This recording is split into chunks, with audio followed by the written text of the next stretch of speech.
Hello बच्चों, आप लोग कैसे हैं। आशा है कि आप लोग स्वस्थ और मस्त होंगे और अपने बोर्ड परीक्षा की तैयारी जबरदस्त तरीके से कर रहे होंगे। बच्चों, आज की इस वीडियो में क्लास 8 विषय अंग्रेजी के most important VVI objective question देखने वाले हैं जो कि आपकी बोर्ड की परीक्षा में पूछे जाएंगे। तो सभी छात्र अंत तक बने रहें और इस वीडियो में बताए गए सभी क्वेश्चन व आंसर को अच्छे से आप लोग कॉपी में नोट कर लीजिए और परीक्षा से पहले इसको अच्छे से रट लीजिएगा। और आप सभी से रिक्वेस्ट है, चैनल पर पहली बार आए हैं तो चैनल को सब्सक्राइब करने के साथ बेल आइकन को प्रेस करके ऑल पर सेलेक्ट कर लें ताकि लेटेस्ट वीडियो की नोटिफिकेशन भी आप लोगों को लगातार मिलती रहे। चलो दोस्तों, क्वेश्चन की ओर चलते हैं। तो देखिए दोस्तों, सबसे पहला क्वेश्चन यहाँ पे दिया गया है कि read the passage and choose the correct option. यानी दोस्तों ये पैसेज को पढ़ना है और इस पैसेज को अच्छे से पढ़कर जो है इससे रिलेटेड जो क्वेश्चन दिए गए हैं उसके आंसर को बताने हैं। ऑप्शन जो दिए गए उसमें आपको ढूंढना है, ठीक है। तो चलिए मैं इसका पैसेज को पढ़ के आपको बताता हूँ। तो देखिए यहाँ पे पैसेज में दिया गया है, the moment Keshav heads reach the cornice, the birds flew away. Keshav saw some twins stacked on the cornice and 3 eggs lying on them.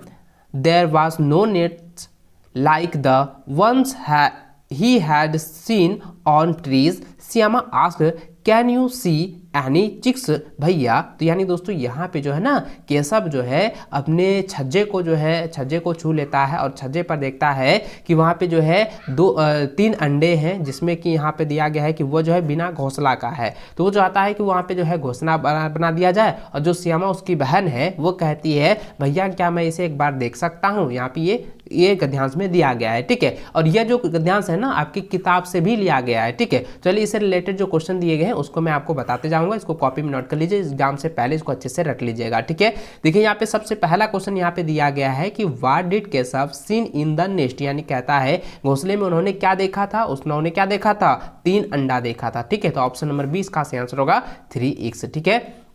अगला क्वेश्चन दूसरा नंबर है कि what happened when Keshav hand reach the कॉर्निस। यानी कहता है जब वह छज्जे को छूता है या छज्जे तक पहुंचता है तो उन्होंने क्या देखा है। तो उन्होंने क्या देखता है कि द बर्ड फ्लू अवे। यानी कहता है वहां से जो है एक जो है चिड़िया उड़ी है, ठीक है। तो ये ऑप्शन नंबर जो है सी इसका सही आंसर होगा, ठीक है, याद रखेंगे। अगला क्वेश्चन तीसरा नंबर दिया गया है कि how was the nest different from the ones on tree. यानी कहता है यहाँ पे देखिए छज्जा पर और ट्री पर जो है किस प्रकार से जो है घोंसले का अंतर होता है। तो दोस्तों आपका जो है इसका आंसर क्या आ जाएगा, one some twins where stats, ठीक है। ऑप्शन नंबर जो है डी जो है इसका सही आंसर होगा। इसको अच्छे से आप लोग जो है रट लीजिएगा। अगला क्वेश्चन देखिए, फिर पैसेज यहाँ पे दिया गया है जो कि आप देख रहे हैं। यहाँ पे लिखा है read the passage and choose the correct option. यानी इस पैसेज को पढ़ना है और उससे रिलेटेड जो क्वेश्चन दिए गए हैं उसका सही आंसर आपको बताने हैं, ठीक है। चलिए पैसेज पढ़ के मैं आपको बताऊंगा। देखिए यहाँ पे क्या लिखा है, a farmer looking for a source of water for his farm about a wall from his neckbone. The neckbone was cunning and refused to let the farmer take water from the wall. On asking why he replied, ठीक है, he replied, I sold the well to you, not the water, and walked away. आगे है the farmer went to Birbal. यानी कि जो है बीरबल से जो है किसान जो है चाहता है कि hearing this Birbal said, since you have sold the well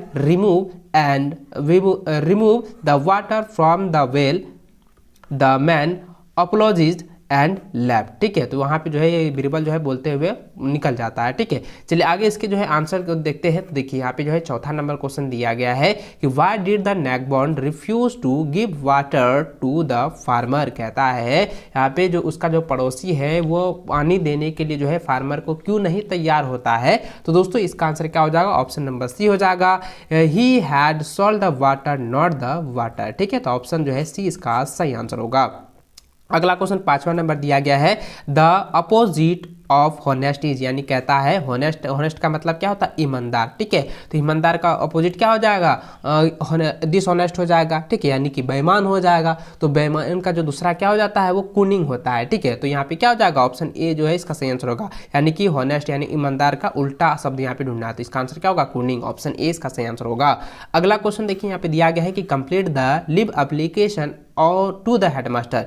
यानी कहता है कि अपने प्रधानाध्यापक को जो है एक पत्र लिखना है जिसमें कि छुट्टी की मांग की जानी चाहिए और जो कि यहाँ पे लेटर दिया गया है इसको आप लोग अच्छे से कंप्लीट करना है। ठीक है, देखिए मैं आपको बताते जाऊंगा, इसको अच्छे से ध्यान देंगे। तो सबसे पहले यहाँ पे दिया गया टू, तो उसके बाद यहाँ पे क्या लिखेंगे, यहाँ पे लिखेंगे टू द हेडमास्टर। ठीक है, क्या लिखेंगे, टू द हेड मास्टर, क्योंकि यहाँ पे किसको पूछा गया था, हेडमास्टर को ही ना दिया गया है। तो यहाँ पे क्या हो जाएगा, to the headmaster GMS Lodhma, date 5/8/2019 ये दिया गया है। ठीक है, उसके बाद आगे देखिए तो यहाँ पे लिखा है सब्जेक्ट लीव एप्लीकेशन, छुट्टी के संबंध में। ठीक है, आगे देखिए यहाँ पे क्या लिखेंगे दोस्तों, ध्यान दीजिएगा। तो यहाँ पे क्या लिखेंगे, रिक्वेस्टेड सर, क्या लिखेंगे, रिक्वेस्टेड। ठीक है, requested sir with due to respect I have to say that I have to go out of town to attend my uncle's marriage, यानी कहता है आपसे सविनय निवेदन है कि मैं यह कहना चाहता हूं कि मैं कुछ दिनों के लिए जो है बाहर जा रहा हूं, यानी कि जो है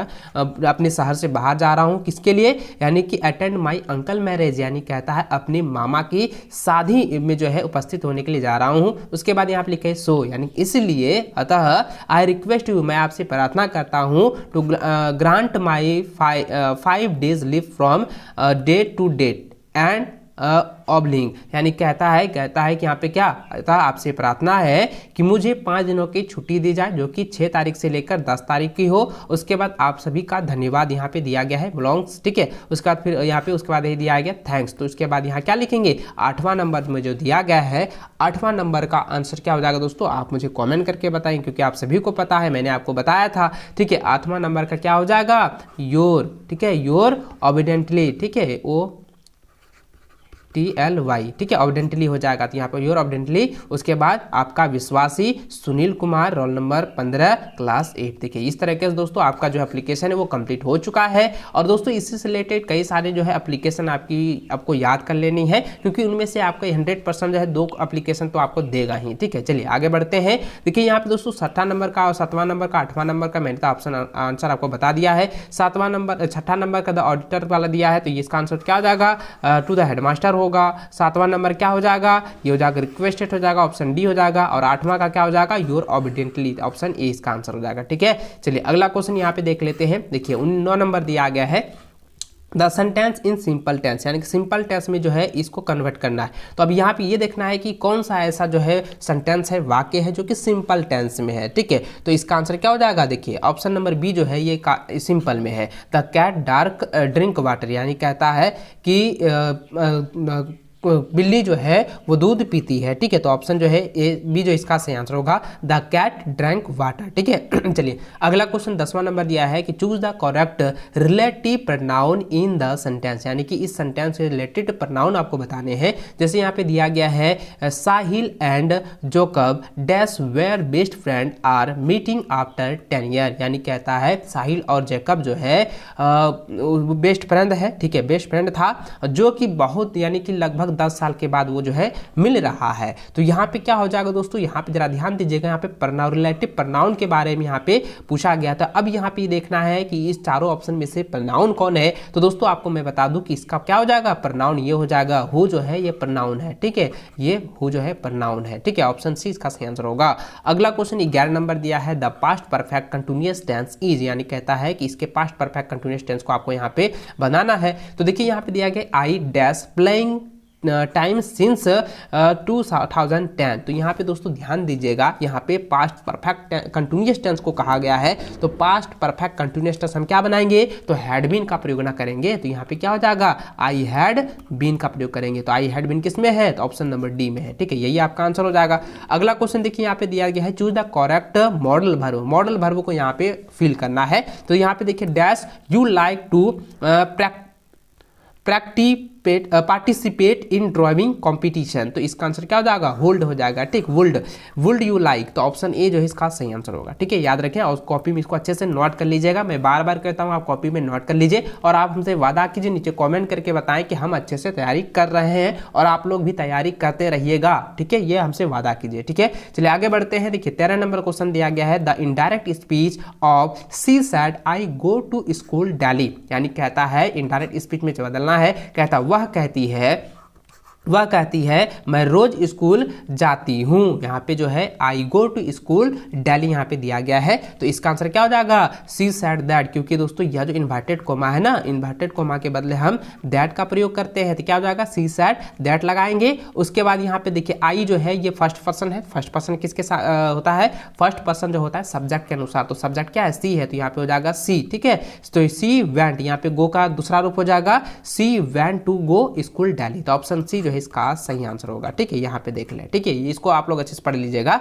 आप अगर ऑफलाइन क्लास किए होंगे तो आपको मैंने पहले ही बताया हुआ है, इनडायरेक्ट स्पीच, वर्ब, वॉइस, सारा चीज मैंने आपको जो है सारा चीज ए टू जेड ग्रामर का मैंने आप लोगों को पहले से ही बता दिया है। ठीक है, चलिए अगला क्वेश्चन देखिए, 14 नंबर दिया गया है कि where did the poet see the daffodils, तो इसका आंसर क्या हो जाएगा, तो इसका आंसर बच्चों आप मुझे कमेंट करके बताएं, क्योंकि ये बहुत पहले भी मैंने आपको बताया हुआ है। तो इसका आंसर क्या हो जाएगा, ऑप्शन नंबर बी हो जाएगा, बिसाइड द लेक। ठीक है, ऑप्शन बी। अगला क्वेश्चन है why did Kelly had going to school, तो इसका आंसर जाएगा option number D, he had no friends, यानी कहता उसके पास कोई दोस्त नहीं था, इसलिए दोस्तों वह जो है कैली जो है वो स्कूल जाने से मना करती है, वो नफरत करती है। ठीक है, तो ऑप्शन डी इसका सही आंसर होगा। अगला प्रश्न 16 नंबर है कि what is the leading cause of death in section, तो इसका आंसर क्या हो जाएगा, ऑप्शन नंबर सी सही आंसर होगा। ठीक है, ये हो जाएगा एवलेंस एंड इन्वायरमेंटल फैक्टर्स। ठीक है, ऑप्शन सी इसका सही आंसर होगा। चलिए अगला क्वेश्चन देखिए, 17 नंबर दिया गया है कि what did the empire do with the inventor of the flying machine, तो इसका आंसर हो जाएगा ऑप्शन नंबर बी हो जाएगा, एक्सक्यूल्ड हिम। ठीक है, तो ऑप्शन बी राइट आंसर है, इसको अच्छे से याद कर लें। अगला क्वेश्चन 18 नंबर दिया है कि what had closed the drying of Sneha's school, तो इसका आंसर हो जाएगा ऑप्शन नंबर सी हो जाएगा, polythenes bag and store form cuff devils. ठीक है, तो ऑप्शन सी इसका सही आंसर होगा। अगला क्वेश्चन 19 नंबर दिया गया है, with whom did Malala share her Nobel prize, तो इसका आंसर हो जाएगा ऑप्शन ए हो जाएगा, कैलाश। ठीक है, कैलाश सत्यार्थी, तो ऑप्शन ए इसका सही आंसर होगा। अगला क्वेश्चन है कि who was the owner of the Shri Krishna eating house, यानी कि श्री कृष्णा एस्टिंग हाउस का जो है ओनर कौन है, मालिक कौन है, तो इसका आंसर क्या हो जाएगा, जग्गू। ऑप्शन डी इसका सही आंसर होगा। दोस्तों मैं आप लोगों से एक वादा करूंगा कि आप लोगों को जो है अगर आप अच्छे से जो है बोर्ड की परीक्षा की जो है तैयारी करते हैं तो मैं आपको 100% गारंटी देता हूं कि आप जो है 90% प्लस जो है अंक आप लोग जो है बोर्ड एग्जाम में गेन करेंगे, लाएंगे, बशर्ते आपको मेहनत करनी होगी। मैं जितना वीडियो आप लोगों को प्रोवाइड करा रहा हूँ सभी को आप लोग अच्छे से पढ़ना है, सभी को अच्छे से आप लोगों को देख लेना है, कॉपी में नोट कर लेना और एग्जाम से पहले अच्छे से आपको तैयारी कर लेनी है, ताकि आपके अंदर कॉन्फिडेंस पूरी तरह से भरा रहा है और एग्जाम में आप एक भी क्वेश्चन ना छोड़ें। ठीक है, तो चलिए दोस्तों आई होप कि इस वीडियो में बताए गए सभी क्वेश्चन को आप अपने कॉपी में नोट करेंगे और अच्छे से आप लोग तैयारी जरूर कीजिएगा। चलो दोस्तों मिलते हैं नेक्स्ट वीडियो में, तब तक जय हिंद, वंदे मातरम।